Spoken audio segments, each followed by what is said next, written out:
ಮಿತ್ರರೇ ನಮಸ್ಕಾರ. ಮಿತ್ರರೇ, ಈ ದೇಶದಲ್ಲಿ ಸಿಕ್ಕಾಪಟ್ಟೆ ರಫ್ ಅಂಡ್ ಟಫ್ ಸಿಎಂ ಯಾರು ಅಂತ ಕೇಳಿದ್ರೆ ಎಲ್ಲರೂ ಹೇಳುವಂತಹ ಒಂದೇ ಹೆಸರು ಯೋಗಿ ಆದಿತ್ಯನಾಥ್. ಅದನ್ನ ಬಿಜೆಪಿಯವರೇ ಹೇಳಬೇಕು ಅಂತೇನಿಲ್ಲ, ವಿಪಕ್ಷದವರು ಕೂಡ ಹೇಳ್ತಾರೆ. ಕೆಲವೊಂದು ವಿಚಾರದಲ್ಲಿ ಯೋಗಿ ಕೈಗೊಳ್ಳುವಂತಹ ಕಠಿಣ ನಿರ್ಧಾರಗಳು ಒಂದ್ ಸ್ವಲ್ಪ ಡೋಸೇಜ್ ಜಾಸ್ತಿ ಆಗುತ್ತೆ ಅಂತ ಕೆಲವರು ಮಾತನಾಡ್ತಾರೆ. ಹೀಗಾಗಿ ಕ್ರಿಮಿನಲ್ಗಳ ಅಡ್ಡ ಆಗಿದ್ದಂತಹ ಉತ್ತರ ಪ್ರದೇಶವನ್ನ ತನ್ನ ಖಡಕ್ ನೀತಿಗಳಿಂದಲೇ ಯೋಗಿ ಸರಿದಾರಿಗೆ ತಂದಿದ್ದಾರೆ. ಈಗ ದೆಹಲಿಯಲ್ಲಿ ಅಧಿಕಾರಕ್ಕೆ ಬಂದಿದೆಯಲ್ಲ ಬಿಜೆಪಿ, ಅಲ್ಲೂ ಕೂಡ ಅದೇ ಮಾಡೆಲ್ ಅನ್ನು ಅನುಸರಿಸೋದಕ್ಕೆ ಶುರು ಮಾಡಿದೆ. ಮಿತ್ರರೇ, ದೆಹಲಿಯಲ್ಲಿ ಮುಖ್ಯಮಂತ್ರಿ ಆಗಿದ್ದು ರೇಖಾ ಗುಪ್ತಾ. ಮೊಟ್ಟ ಮೊದಲ ಬಾರಿಗೆ ಅವರು ಶಾಸಕರಾಗಿದ್ದಂಥವರು. ನರೇಂದ್ರ ಮೋದಿ ಮತ್ತು ಅಮಿತ್ ಶಾ ಅವರು ರೇಖಾ ಗುಪ್ತಾ ಅವರಿಗೆ ಮುಖ್ಯಮಂತ್ರಿಯ ಜವಾಬ್ದಾರಿಯನ್ನು ಕೊಡ್ತಾರೆ. ನನಗೆ ಬಹಳ ಆಶ್ಚರ್ಯ ಆಗಿತ್ತು, ಇದು ಹೇಗೆ ಸಾಧ್ಯ? ದೆಹಲಿಯಂತಹ ಪ್ರತಿಷ್ಠಿತ ರಾಜ್ಯ, ಅದು ರಾಷ್ಟ್ರದ ರಾಜಧಾನಿ ಕೂಡ ಹೌದು, ವಿಶ್ವಮಟ್ಟದಲ್ಲಿ ಸದ್ದು ಮಾಡುವಂತಹ ನಗರ. ದೆಹಲಿಯಲ್ಲಿ ಸಾಕಷ್ಟು ಚಾಲೆಂಜಸ್ ಇದೆ. ಹೀಗಿರುವಾಗ ಅನನುಭವಿಯಾದಂತಹ ರೇಖಾ ಗುಪ್ತಾಗೆ ಸಿಎಂ ಪಟ್ಟವನ್ನು ಕಟ್ಟಿದ್ರಲ್ಲ, ಇಂತಹ ಎಕ್ಸ್ಪೆರಿಮೆಂಟ್ ಎಲ್ಲ ವರ್ಕೌಟ್ ಆಗುತ್ತಾ ಅನ್ನುವಂತಹ ಪ್ರಶ್ನೆ ನನಗೂ ಕೂಡ ಬಂದಿತ್ತು. ಆದರೆ ರೇಖಾ ಗುಪ್ತಾ ಕಳೆದ 15 ದಿನಗಳಲ್ಲಿ ಕೈಗೊಳ್ಳುತ್ತಿರುವಂತಹ ಪ್ರತಿ ನಿರ್ಧಾರಗಳೂ ಕೂಡ ದೆಹಲಿಗೆ ಮಾದರಿಯಾಗಿದೆ. ರಾಷ್ಟ್ರ ಮಟ್ಟದಲ್ಲಿ ಚರ್ಚೆ ಆಗ್ತಾ ಇದೆ. ಕೇಜ್ರಿವಾಲ್ ಕಳೆದ 10 ವರ್ಷದಲ್ಲಿ ಕೇಂದ್ರ ಸರ್ಕಾರವನ್ನು ದೂರ್ತಾ ಯಾವ ಕೆಲಸಕ್ಕೆ ಕೈ ಹಾಕಿರಲಿಲ್ವೋ ಆ ಎಲ್ಲ ಕೆಲಸಕ್ಕೂ ಕೂಡ ರೇಖಾ ಗುಪ್ತಾ ಈಗ ಕೈ ಹಾಕ್ತಾ ಇದ್ದಾರೆ. 15 ದಿನದಲ್ಲೇ ಅದರ ರಿಸಲ್ಟ್ ಕೂಡ ಸಿಗ್ತಾ ಇದೆ. ಮುಖ್ಯವಾಗಿ ಅಕ್ರಮ ಬಾಂಗ್ಲಾದೇಶದ ವಲಸಿಗರು, ರೋಹಿಂಗ್ಯಾಗಳು, ಇವರ ವಿಚಾರದಲ್ಲಿ ರೇಖಾ ಗುಪ್ತಾ ಅವರ ಖಡಕ್ ನಿರ್ಧಾರ ದೆಹಲಿಯಲ್ಲಿ ಭಾರಿ ಸದ್ದು ಮಾಡ್ತಾ ಇದೆ. ಹುಡುಕಿ ಹೊರಹಾಕುವಂತಹ ಕೆಲಸವನ್ನು ರೇಖಾ ಗುಪ್ತಾ ಮಾಡ್ತಾ ಇದ್ದಾರೆ. ಅಷ್ಟೇ ಅಲ್ಲ ಮಿತ್ರರೇ, ಕ್ರಿಮಿನಲ್ಗಳ ವಿರುದ್ಧವೂ ಕೂಡ ಸಮರ ಸಾರಿದ್ದಾರೆ. ಇದೆಲ್ಲದರ ಜೊತೆಗೆ ಯಮುನಾ ನದಿಯ ಶುದ್ಧೀಕರಣದ ವೇಗವನ್ನು ನೋಡಿ ಆದಷ್ಟು ಶೀಘ್ರದಲ್ಲಿ ಯಮುನೆ ಸ್ವಚ್ಛಗೊಳ್ತಾಳೆ ಅಂತ ದೆಹಲಿಯ ಜನ ಮಾತನಾಡೋದಕ್ಕೆ ಶುರು ಮಾಡಿದ್ದಾರೆ. ಈ ವಿಡಿಯೋದಲ್ಲಿ ನಿಮಗೆ ರೇಖಾ ಗುಪ್ತಾ ಕೈಗೊಳ್ಳುತ್ತಿರುವಂತಹ ಡೈನಾಮಿಕ್ ನಿರ್ಧಾರಗಳು ಹೇಗೆ ಬೇರೆ ರಾಜ್ಯಗಳಿಗೆ ಮಾದರಿ ಆಗ್ತಾ ಇದೆ. ಕೆಲಸ ಮಾಡುವಂತಹ ಮನಸ್ಸಿದ್ದಂತಹ ಸಂದರ್ಭದಲ್ಲಿ ಅನುಭವ ಮ್ಯಾಟ್ರೇ ಆಗೋದಿಲ್ಲ ಅನ್ನುವಂಥದ್ದು ಇದರಿಂದ ಗೊತ್ತಾಗ್ತಾ ಇದೆ. ನಿಮಗೆ ಈ ಬಗ್ಗೆ ಸ್ವಲ್ಪ ಡೀಟೇಲ್ ಆಗಿ ತಿಳಿಸ್ಕೊಡ್ತೀನಿ, ನೀವು ಈ ವಿಡಿಯೋನ ಕೊನೆವರೆಗೂ ಮಿಸ್ ಮಾಡದೆ ನೋಡಿ. ನಿಮಗೆಲ್ಲ ಗೊತ್ತಿರುವ ಹಾಗೆ ದೆಹಲಿಯಲ್ಲಿ 27 ವರ್ಷದಿಂದ ಬಿಜೆಪಿ ಅಧಿಕಾರವನ್ನು ಹಿಡಿಯೋದಕ್ಕೆ ಸಾಧ್ಯ ಆಗಿರಲಿಲ್ಲ. ಬಿಜೆಪಿಗೆ ಇದು ಸ್ವಲ್ಪ ಅವಮಾನಕಾರಿಯಾದಂತಹ ವಿಚಾರವೂ ಕೂಡ ಆಗ್ತಾ ಇತ್ತು. ಯಾಕೆಂದ್ರೆ ಇಡೀ ದೇಶದಲ್ಲಿ ಎಲ್ಲಿ ಹೋದ್ರೂ ಗೆಲುವು ಸಿಗುತ್ತೆ, ದೇಶದ ರಾಜಧಾನಿ, ನಗರ ಪ್ರದೇಶ, ಅಂತಹ ದೆಹಲಿಯನ್ನ ಗೆಲ್ಲೋದಕ್ಕೆ ಸಾಧ್ಯ ಆಗ್ತಿಲ್ವಲ್ಲ ಅಂತ. ಆದರೆ ಈ ಬಾರಿ ಸಾಕಷ್ಟು ಶ್ರಮ ಹಾಕಿದ್ರು. 27 ವರ್ಷದ ಬಳಿಕ ಬಿಜೆಪಿಗೆ ದೆಹಲಿಯ ಮತದಾರರು ಅಧಿಕಾರವನ್ನು ಕೊಟ್ಟರು. ಹೀಗೆ ಅಧಿಕಾರಕ್ಕೆ ಬಂದಂತಹ ಸಂದರ್ಭದಲ್ಲಿ ನಾನೇನು ಅಂದ್ಕೊಂಡಿದ್ದೆ ಗೊತ್ತಾ, ಬಿಜೆಪಿ ದೊಡ್ಡ ಮಟ್ಟದಲ್ಲಿ ಎಕ್ಸ್ಪೆರಿಮೆಂಟ್ ಮಾಡೋದಕ್ಕೆ ಹೋಗೋದಿಲ್ಲ. ಯಾಕೆಂದರೆ ಮುಖ್ಯಮಂತ್ರಿ ಆಯ್ಕೆ ತೀರಾ ಇಂಪಾರ್ಟೆಂಟ್ ಆಗುತ್ತೆ. ದೆಹಲಿಯನ್ನು ನಿಭಾಯಿಸುವಂಥದ್ದು ಅಷ್ಟು ಈಸಿಯ ಕೆಲಸವೂ ಕೂಡ ಅಲ್ಲ. ಕೇಜ್ರಿವಾಲ್ ಅವರನ್ನು ಆ ಮಟ್ಟಿಗೆ ಜನ ತಿರಸ್ಕರಿಸಿದ್ದಾರೆ ಅಂತಂದರೆ ಜನಾಕ್ರೋಶ ಜಾಸ್ತಿ ಇದೆ. ಹೀಗಾಗಿ ದೆಹಲಿಯ ಬಿಜೆಪಿಯ ಮೇಲೆ ಜವಾಬ್ದಾರಿಯೂ ಕೂಡ ಜಾಸ್ತಿ ಇದೆ. ಮುಖ್ಯಮಂತ್ರಿ ಆಯ್ಕೆ ವಿಚಾರದಲ್ಲಿ ಈ ಬಾರಿ ಯಾವುದೇ ರೀತಿಯ ಎಕ್ಸ್ಪೆರಿಮೆಂಟ್ ನಡೆಯೋದಿಲ್ಲ ಅಂತ ನನ್ನ ಭಾವನೆ ಆಗಿತ್ತು. ಆದರೆ ಅಲ್ಲಾಗಿದ್ದೇನು ಗೊತ್ತಾ, ರೇಖಾ ಗುಪ್ತಾಗೆ ಬಿಜೆಪಿ ಮಣೆ ಹಾಕುತ್ತೆ. ಅವರು ಪ್ರಪ್ರಥಮ ಬಾರಿಗೆ ಶಾಸಕರಾದಂಥವರು, ಹೆಚ್ಚೇನು ಅನುಭವ ಇಲ್ಲ. ಅಂಥವರ ಮೇಲೆ ಜವಾಬ್ದಾರಿಯನ್ನು ಅಮಿತ್ ಶಾ ಮತ್ತು ನರೇಂದ್ರ ಮೋದಿ ಅವರು ಹೊರಿಸ್ತಾರೆ. ಸದ್ಯ ದೆಹಲಿಯಲ್ಲಿ ಎಂತಹ ಚಾಲೆಂಜಸ್ ಇದೆ ಅಂತಂದ್ರೆ, ಮೊದಲನೇದಾಗಿ ಮೂಲಭೂತ ಸೌಕರ್ಯದ ಅಭಿವೃದ್ಧಿ ದೆಹಲಿ ಸರ್ಕಾರಕ್ಕೆ ದೊಡ್ಡ ಚಾಲೆಂಜ್. ಯಾಕೆ ಗೊತ್ತಾ, ಇವತ್ತು ನರೇಂದ್ರ ಮೋದಿ ಅವರು ಹೋದಲ್ಲೆಲ್ಲ ಹೇಳ್ತಾ ಇರೋದೇನು, 2047ರ ವೇಳೆಗೆ ವಿಕಸಿತ ಭಾರತ ಆಗಬೇಕು, ಅಂದರೆ ಕಂಪ್ಲೀಟ್ ಆಗಿ ಅಭಿವೃದ್ಧಿ ಹೊಂದಿದಂತಹ ಭಾರತವನ್ನು ನಾವು ನಿರ್ಮಾಣ ಮಾಡಬೇಕು ಅಂತ ನರೇಂದ್ರ ಮೋದಿ ಅವರು ಹೋದಲ್ಲೆಲ್ಲ ಭಾಷಣ ಮಾಡ್ತಾ ಇದ್ದಾರೆ. ಮಿತ್ರರೇ, ವಿಕಸಿತ ಭಾರತ ಆಗಬೇಕು ಅಂತಂದ್ರೆ ದೇಶಕ್ಕೆ ವಿಕಸಿತವಾದಂತಹ ರಾಜಧಾನಿಯೂ ಕೂಡ ಬೇಕಾಗತ್ತೆ. ಇವತ್ತು ದೆಹಲಿಯ ಪರಿಸ್ಥಿತಿ ಹೇಗಿದೆ ಗೊತ್ತಾ, ನಾವು ಇವತ್ತು ದೆಹಲಿಯನ್ನ ಯಾವುದೋ ಯುರೋಪ್ನ ನಗರಗಳಿಗೆ ಹೋಲಿಸೋದು ಬೇಡ. ಈಗ ತಾನೇ ಅಭಿವೃದ್ಧಿ ಹೊಂದುತ್ತಾ ಇರುವಂತಹ ಮಲೇಷ್ಯಾನೋ ಥೈಲ್ಯಾಂಡ್ನೋ ಈ ಯಾವುದೋ ದೇಶದ ಒಂದು ನಗರಕ್ಕೂ ಕೂಡ ದೆಹಲಿಯನ್ನು ಹೋಲಿಸೋದಕ್ಕೆ ಸಾಧ್ಯ ಆಗ್ತಾ ಇಲ್ಲ. ದೆಹಲಿಯಲ್ಲಿ ಕಸದ ಸಮಸ್ಯೆ ವಿಪರೀತವಾಗಿದೆ. ದೆಹಲಿಯ ಯಾವುದೇ ರಸ್ತೆಯೂ ಕೂಡ ಅಂತಾರಾಷ್ಟ್ರೀಯ ಗುಣಮಟ್ಟವನ್ನು ಹೊಂದಿಲ್ಲ. ದೆಹಲಿಯ ಫುಟ್ಪಾತ್ಗಳು ಅಂತಾರಾಷ್ಟ್ರೀಯ ಕ್ವಾಲಿಟಿಯನ್ನೇ ಹೊಂದಿಲ್ಲ. ದೆಹಲಿಯ ಬ್ಯೂಟಿಫಿಕೇಶನ್ ಏನಿದೆ, ಇದು ಬಹಳ ಇಂಪಾರ್ಟೆಂಟ್ ಆದಂತಹ ವಿಚಾರ. ಇವತ್ತು ಭಾರತ ಅಭಿವೃದ್ಧಿ ಹೊಂದುತ್ತಾ ಇದೆ, ವಿಶ್ವದ 5ನೇ ದೊಡ್ಡ ಆರ್ಥಿಕತೆ. ಹೀಗೆಲ್ಲ ಹೇಳ್ತಾ ಇರುವಂತಹ ಸಂದರ್ಭದಲ್ಲಿ ವಿದೇಶಗಳಲ್ಲಿರುವಂತಹ ಜನರಿಗೆ ನಿರೀಕ್ಷೆಯೂ ಕೂಡ ಇರುತ್ತೆ. ಅದನ್ನೆಲ್ಲ ಮನಸ್ಸಿನಲ್ಲಿ ಇಟ್ಕೊಂಡು ಅವರೇನಾದರೂ ದೆಹಲಿಯನ್ನು ಬಂದು ನೋಡಿದ್ರೆ ಭ್ರಮನಿರಸನ ಆಗಿ ಹೋಗ್ಬಿಡುತ್ತೆ. ಏನು ಭಾರತ ಅಭಿವೃದ್ಧಿ ಆಗ್ತಾ ಇದೆ, ಎಲ್ಲಿ ನೋಡಿದ್ರೂ ಕೊಳಗೇರಿಗಳಿದೆ, ಜನ ಇಷ್ಟು ಕಳಪೆ ಜೀವನವನ್ನು ಅನುಭವಿಸ್ತಾ ಇದ್ದಾರೆ, ಹೀಗೆಲ್ಲ ಜನರಿಗೆ ಭಾವನೆ ಬರುತ್ತೆ.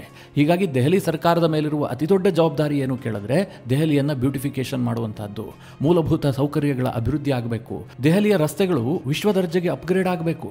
ಇದೆಲ್ಲ ಜವಾಬ್ದಾರಿ ಯಾರ ಮೇಲಿತ್ತು? ದೆಹಲಿ ಸರ್ಕಾರದ ಮೇಲಿತ್ತು. ಕಳೆದ 10 ವರ್ಷದಲ್ಲಿ ಕೇಜ್ರಿವಾಲ್ ಇದು ಯಾವುದಕ್ಕೂ ಗಮನ ಕೊಟ್ಟಿಲ್ಲ. ಅವರು ಕೇವಲ ಫ್ರೀ ಕೊಡುವಂತಹದ್ದು, ಜನರನ್ನು ಓಲೈಸುವಂತಹದ್ದು, ಕೆಲವೊಂದಷ್ಟು ವರ್ಗವನ್ನು ಟಾರ್ಗೆಟ್ ಮಾಡಿ ಅವರ ಮನವೊಲಿಸಿಕೊಂಡು ಅಧಿಕಾರಕ್ಕೆ ಬರುವಂತಹದ್ದು, ಇದಿಷ್ಟನ್ನೇ ಕೇಜ್ರಿವಾಲ್ ಮಾಡಿದ್ದು. ಇನ್ನೇನನ್ನೂ ಕೇಜ್ರಿವಾಲ್ ಮಾಡಿರಲಿಲ್ಲ. ಹೀಗಾಗಿ ಹೊಸ ಸರ್ಕಾರದ ಮೇಲೆ ಈ ಎಲ್ಲ ನಿರೀಕ್ಷೆಗಳಿದ್ವು.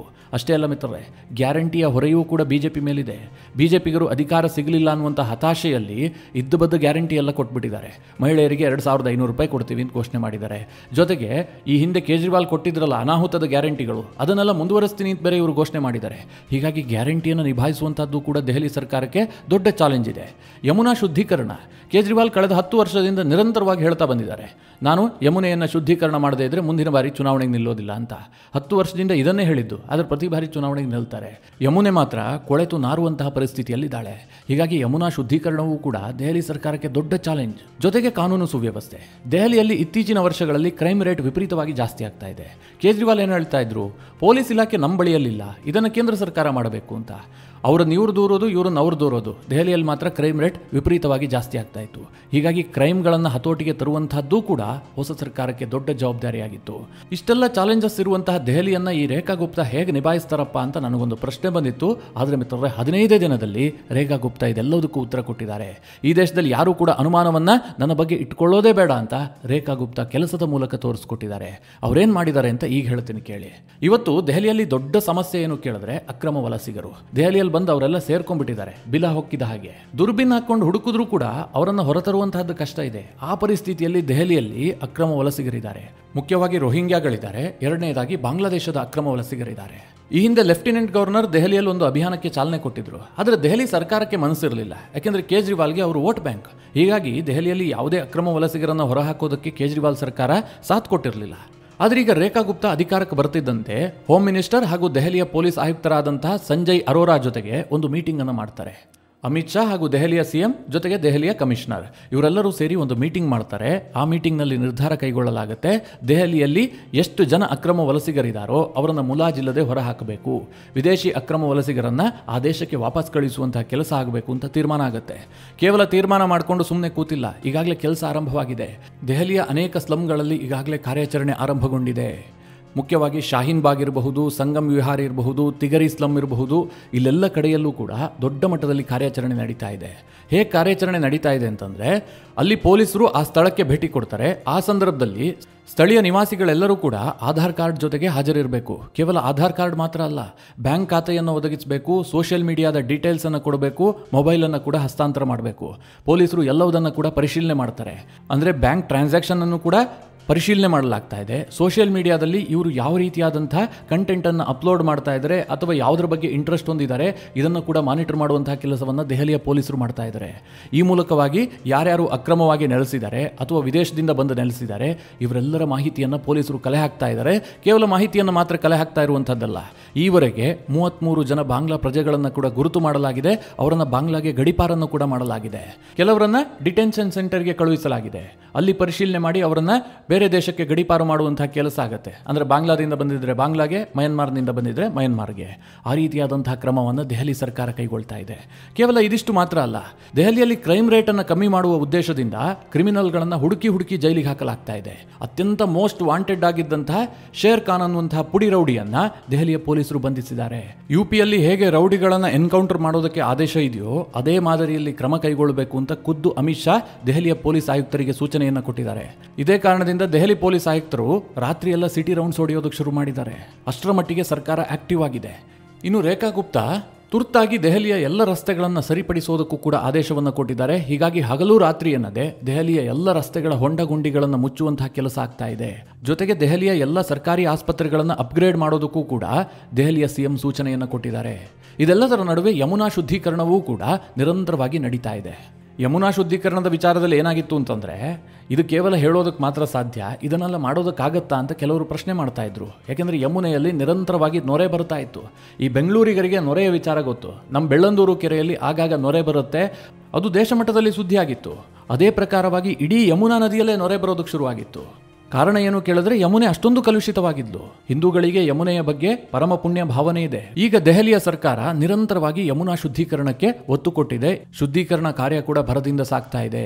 ಈ ಇಡೀ ಶುದ್ಧೀಕರಣದ ನೇತೃತ್ವವನ್ನ ಖುದ್ದು DCM ಆಗಿರುವಂತಹ ಪರವೇಶ್ ವರ್ಮಾ ಅವರೇ ವಹಿಸಿಕೊಂಡಿದ್ದಾರೆ. ಪ್ರತಿದಿನವೂ ಕೂಡ ಅವರೇ ಮಾನಿಟರ್ ಮಾಡ್ತಾ ಇದ್ದಾರೆ. ಈ ಪ್ರಕಾರವಾಗಿ ದೆಹಲಿ ಸರ್ಕಾರ ಆಕ್ಟಿವ್ ಆಗಿದೆ. ಇಷ್ಟು ದಿನ ಕೇಜ್ರಿವಾಲ್ ಕೇಂದ್ರದ ಮೇಲೆ ಗೂಬೆ ಕೂರಿಸಿಕೊಂಡು ಯಾವ ಕೆಲಸಕ್ಕೆ ಕೈ ಹಾಕಿರಲಿಲ್ವೋ ಆ ಎಲ್ಲ ಕೆಲಸವನ್ನು ಕೂಡ ದೆಹಲಿ ಸರ್ಕಾರ ಮಾಡಿ ಮುಗಿಸೋದಕ್ಕೆ ಶುರು ಮಾಡಿದೆ. ಇದೆಲ್ಲದರ ನಡುವೆ ದೆಹಲಿಯಲ್ಲಿ ಇನ್ನೊಂದು ವಿಚಾರ ಬಹಳ ಚರ್ಚೆಗೆ ಬರ್ತಾ ಇದೆ. ಅದೇನು ಕೇಳಿದ್ರೆ, ದೆಹಲಿಯಲ್ಲಿ ಕೆಲವೊಂದಷ್ಟು ಹೆಸರುಗಳು ಬದಲಾಗಬೇಕು. ಅನವಶ್ಯಕವಾಗಿ ಮೊಘಲರ ಕಾಲದ ಹೆಸರುಗಳಿದಾವೆ, ಆ ಹೆಸರುಗಳು ನಮ್ಮ ದಾಸ್ಯದ ಸಂಕೇತ, ಇದನ್ನು ಬದಲಾಯಿಸಬೇಕು ಅಂತ ಕೂಗೆದ್ದಿದೆ. ಎಷ್ಟರ ಮಟ್ಟಿಗೆ ಕೇಳಿದ್ರೆ, ದೆಹಲಿಯಲ್ಲಿ ತುಘಲಕ್ ಮಾರ್ಗ ಅಂತಿದೆ, ಅದನ್ನ ದೆಹಲಿಯ ಎಂಪಿಗಳೇ ಬದಲಾಯಿಸಿಕೊಂಡಿದ್ದಾರೆ. ಸರ್ಕಾರ ಇನ್ನೂ ಬದಲಾಯಿಸಿಲ್ಲ. ಅವರೇ ಸ್ವಾಮಿ ವಿವೇಕಾನಂದ ಮಾರ್ಗ ಅಂತ ತಮ್ಮ ಬೋರ್ಡ್ಗಳಲ್ಲಿ ಬದಲಾಯಿಸಿಕೊಂಡಿದ್ದಾರೆ. ನಮಗೆ ಆ ತುಘಲಕ್ ಹೆಸರೇ ಬೇಡ ಅಂತ. ಯೋಚನೆ ಮಾಡಿ ಮಿತ್ರರೇ, ತುಘಲಕ್ ಅನ್ನುವಂಥವನು ಈ ದೇಶದಲ್ಲಿ ದುರಾಡಳಿತಕ್ಕೆ ಹೆಸರಾದಂಥವನು. ನೀವೊಂದು ಮನೆಯನ್ನ ಸರಿಯಾಗಿ ನಡೆಸದೇ ಇದ್ರೂ ಕೂಡ ಆಡು ಭಾಷೆಯಲ್ಲಿ ಜನ ಏನು ಹೇಳ್ತಾರೆ, ಅವನೇನೋ ತುಘಲಕ್ ದರ್ಬಾರ್ ಮಾಡ್ತಾನೆ ಅಂತ. ಅಂದ್ರೆ ಅಷ್ಟರ ಮಟ್ಟಿಗೆ ಈ ತುಘಲಕ್ ಕೆಟ್ಟ ದರ್ಬಾರಿಗೆ ಹೆಸರಾದಂಥವನು. ಅಂಥವನ ಹೆಸರನ್ನ ಈಗಲೂ ಕೂಡ ದೆಹಲಿಯಲ್ಲಿ ಇಡಲಾಗಿದೆ, ಅದು ಕೂಡ ಪ್ರಮುಖ ಸ್ಥಳಗಳಲ್ಲಿ. MLA MP ಗಳು ವಾಸ ಮಾಡುವಂಥ ಏರಿಯಾಗಳಲ್ಲಿ ತುಘಲಕ್ ಮಾರ್ಗ ಅಂತಿದೆ. ಅದನ್ನು ಅಲ್ಲಿನ MP ಗಳೇ ಬದಲಾಯಿಸೋದಕ್ಕೆ ಶುರು ಮಾಡಿದ್ದಾರೆ. ಇದಿಷ್ಟೇ ಅಲ್ಲದೆ ಔರಂಗಜೇಬ್ ಹೆಸರಿದೆ, ನಜಮ್ಗಢ, ಮೀರತ್, ಅಲಿಗಢ, ಫರೂಕಾಬಾದ್ ಈ ಎಲ್ಲ ಹೆಸರುಗಳನ್ನು ಬದಲಾಯಿಸಬೇಕು ಅಂತ ಕೂಗೆದ್ದಿದೆ. ಅದಕ್ಕೆ ಬದಲಾಗಿ ಕೆಲ ಹೆಸರುಗಳನ್ನು ಕೂಡ ಸೂಚಿಸಲಾಗ್ತಾ ಇದೆ. ಉದಾಹರಣೆಗೆ ನಜಮ್ಗಢದ ಬದಲಾಗಿ ನಹತ್ಗಢ, ಮೀರತ್ ಬದಲಾಗಿ ಅಬ್ರಸೇನ್ ನಗರ, ಅಲಿಗಢದ ಬದಲಾಗಿ ಹರಿಗಢ, ಫರೂಕಾಬಾದ್ ಬದಲಿಗೆ ಪಾಂಚಾಲಿ ನಗರ, ಅಜಂಗಢದ ಬದಲಾಗಿ ಆರ್ಯಗಢ, ಸಂಭಲ್ನ ಬದಲಾಗಿ ಕಲ್ಕಿ ನಗರ, ಮುಜಫ್ ನಗರದ ಬದಲಾಗಿ ಲಕ್ಷ್ಮೀ ನಗರ, ಹೀಗೆ ಕೆಲವೊಂದಷ್ಟು ಹೆಸರುಗಳನ್ನು ಬದಲಾಯಿಸಬೇಕು ಅಂತ ಜನ ಡಿಮ್ಯಾಂಡ್ ಮಾಡ್ತಾ ಇದ್ದಾರೆ. ಇದಿಷ್ಟೇ ಅಲ್ಲದೆ ಅಕ್ಬರ್ ರೋಡ್ ಮತ್ತು ಶಹಜಾನ್ ಹೆಸರು ಕೂಡ ಅಲ್ಲಿರಬಾರದು. ದೆಹಲಿಯಲ್ಲಿ ವಿದೇಶಿ ಆಕ್ರಮಣಕಾರರ ಯಾವುದೇ ಹೆಸರು ಇರಬಾರದು ಅಂತ ಜನ ಕೂಗೆಬ್ಬಿಸಿದ್ದಾರೆ. ಇದನ್ನೂ ಕೂಡ ಪರಿಶೀಲಿಸಿ ಕ್ರಮ ಕೈಗೊಳ್ಳೋದಾಗಿ ದೆಹಲಿ ಸರ್ಕಾರ ಹೇಳ್ತಾ ಇದೆ. ಆದರೆ ಇದಕ್ಕೆ ಈಗಾಗಲೇ ವಿರೋಧ ವ್ಯಕ್ತವಾಗ್ತಾ ಇದೆ. ಫಾರೂಕ್ ಅಬ್ದುಲ್ಲಾ ಹೇಳಿದರೆ, ಈ ಹೆಸರು ಬದಲಾಯಿಸೋದ್ರಿಂದ ಏನೂ ಆಗೋದಿಲ್ಲ, ಇದು ಒಂದು ಭಾವನೆಗೆ ಧಕ್ಕೆ ತರುವಂತಹ ವಿಚಾರವೇ ಹೊರತು ಇದರಿಂದ ದೇಶಕ್ಕೇನೂ ಲಾಭ ಆಗೋದಿಲ್ಲ ಅಂತ ಅವರೊಂದು ಸ್ಟೇಟ್ಮೆಂಟ್ ಕೊಟ್ಟಿದ್ದಾರೆ. ಮಿತ್ರರೇ, ಎಲ್ಲದರಲ್ಲೂ ಲಾಭವನ್ನು ಹುಡುಕೋದಕ್ಕೆ ಸಾಧ್ಯ ಇಲ್ಲ. ಈ ದೇಶವನ್ನು ಲೂಟಿ ಹೊಡೆದವರ ಹೆಸರನ್ನೆಲ್ಲ ನಮ್ಮ ರಸ್ತೆ ಮಾರ್ಗಗಳಿಗೆ ಇಟ್ಕೊಂಡು ಪ್ರತಿದಿನವೂ ಅವರನ್ನು ನೆನೆಯೋದಕ್ಕಾಗತ್ತಾ? ಆದರೆ ಈ ದೇಶದ ದುರಂತ ಏನು ಕೇಳಿದ್ರೆ, ವೋಟ್ ಬ್ಯಾಂಕ್ಗೋಸ್ಕರವಾಗಿ ಇದು ಇವತ್ತಿಗೂ ಕೂಡ ನಡೀತಾ ಇದೆ. ಔರಂಗಜೇಬನ ಹೆಸರನ್ನ ದೇಶದ ಮೂಲೆ ಮೂಲೆಯಲ್ಲೂ ಇಡಲಾಗಿದೆ. ಒಟ್ಟಿನಲ್ಲಿ ದೆಹಲಿ ಸರ್ಕಾರ ಮಾತ್ರ ಫುಲ್ ಆಕ್ಟಿವ್ ಆಗಿದೆ. ರೇಖಾ ಗುಪ್ತಾ ಬಗ್ಗೆ ಏನೇನು ಅನುಮಾನಗಳಿದ್ವಲ್ಲ, ಇವರು ಒಳ್ಳೆಯ ಆಡಳಿತ ಕೊಡ್ತಾರಾ, ಅಷ್ಟು ರಫ್ ಆ್ಯಂಡ್ ಟಫ್ ಆದಂತಹ ನಿರ್ಧಾರವನ್ನು ಕೈಗೊಳ್ತಾರಾ, ಈ ಎಲ್ಲ ಪ್ರಶ್ನೆಗೂ ಕೂಡ ಕೇವಲ 15 ದಿನದಲ್ಲಿ ಉತ್ತರ ಕೊಟ್ಟಿದ್ದಾರೆ. ಮಿತ್ರರೇ, ಈ ಬಗ್ಗೆ ನೀವೇನು ಹೇಳ್ತೀರಿ? ನಿಮ್ಮ ಅನಿಸಿಕೆ ಅಭಿಪ್ರಾಯವನ್ನು ಕಮೆಂಟ್ ಮಾಡುವ ಮೂಲಕ ನಮಗೆ ತಿಳಿಸಿ. ಹಾಗೆ ನಿಮಗೆ ಈ ವಿಡಿಯೋ ಇಷ್ಟವಾದರೆ ಲೈಕ್ ಮಾಡಿ. ಜೊತೆಗೆ ನೀವಿನ್ನೂ ನಿಮ್ಮ ನೆಚ್ಚಿನ ಸಂಸ್ಕಾರ ಸೌರಭ ಯೂಟ್ಯೂಬ್ ಚಾನಲ್ನ ಸಬ್ಸ್ಕ್ರೈಬ್ ಮಾಡಿಲ್ಲ ಅಂತಾದರೆ ಈ ಕೂಡಲೇ ಸಬ್ಸ್ಕ್ರೈಬ್ ಮಾಡಿ. ಮುಂದಿನ ಎಲ್ಲ ಅಪ್ಡೇಟ್ಗಳ ನೋಟಿಫಿಕೇಷನ್ಗಾಗಿ ಬೆಲ್ ಐಕಾನ್ ಒತ್ತಿ.